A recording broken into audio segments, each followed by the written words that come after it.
Ryan had an idea of writing a letter to Mama Gayle Benson as a plea. This is a plea to Gayle Benson from us, the fans, from us, Saints Block Party podcast, Saints fans from all over. This is our plea. Okay. Mrs. Benson, so you have an amazing opportunity in front of you. As owner of the New Orleans Saints and the New Orleans Pelicans, you control sports franchises that are near and dear to the people of New Orleans, Gulf South, and people around the world, as evident just by our podcast community. We love the New Orleans Saints to our core. We talk about the Saints morning, noon, and night. We purchase gear. We plan trips around them, laugh, fight, cry behind them. Lately, it's been a lot more of the latter. But it's getting to be even a worse point, which is the owner should frighten you, that there's an indifference rising up in the fan base where we don't even care anymore. And that's what you don't want as an owner. Dennis Allen has not shown any evidence that he can build a winning franchise in the NFL. He is a good defensive coach and maybe a good person. I don't know.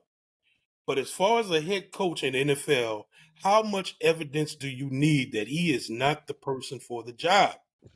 He is 22-46 as a head coach, among the worst records in history. It is the most losing coach, active head coach in the NFL right now behind Ty Bowles, who is on the way to getting this squad to the playoffs. They can't beat good teams. They barely beat average teams. He has mismanaged players. There are rumblings of strife in the locker room. Was given the opportunity to build the coaching staff the way he wanted this offseason. He was granted the opportunity to get his quarterback in Derek Carr and shackle the franchise financially for years to come. That's your money, Gayle. Come on. Your money. This nigga preaching right now.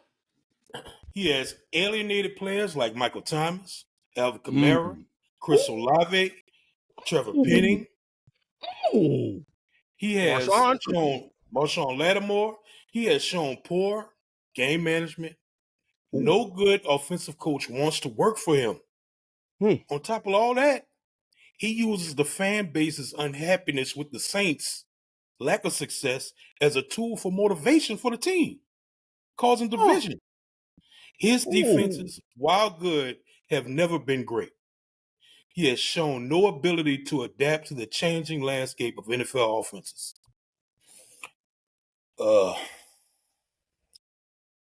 Gayle, it's time for a change. I know you entrust Mickey Loomis to handle football operations. Smartly, you've been a hands-off owner.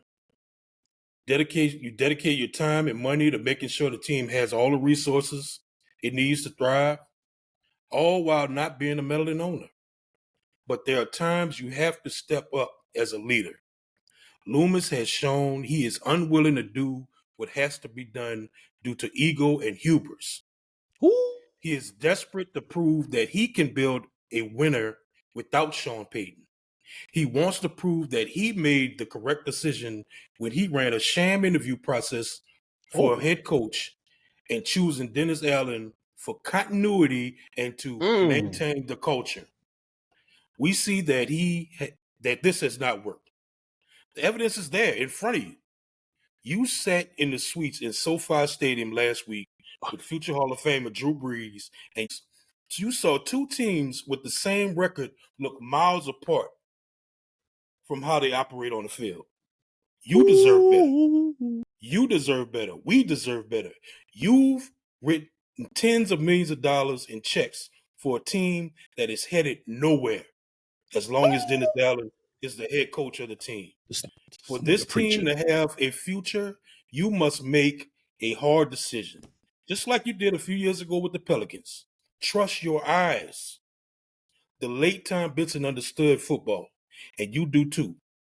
You are one of the most powerful people in Louisiana and a woman in leadership. There's no better time to show who owns this team. Please, Gayle, the people of New Orleans plead with you to move on from Dennis Allen. And if Loomis is not willing to do so, he should go too. It will be scary because I know the New Orleans Saints is like an organization of friends and family, but winning should be at the forefront. Now's the time. Fire Dennis Allen. The Saints Nation has your back and will ride with you. I ain't got no more to say.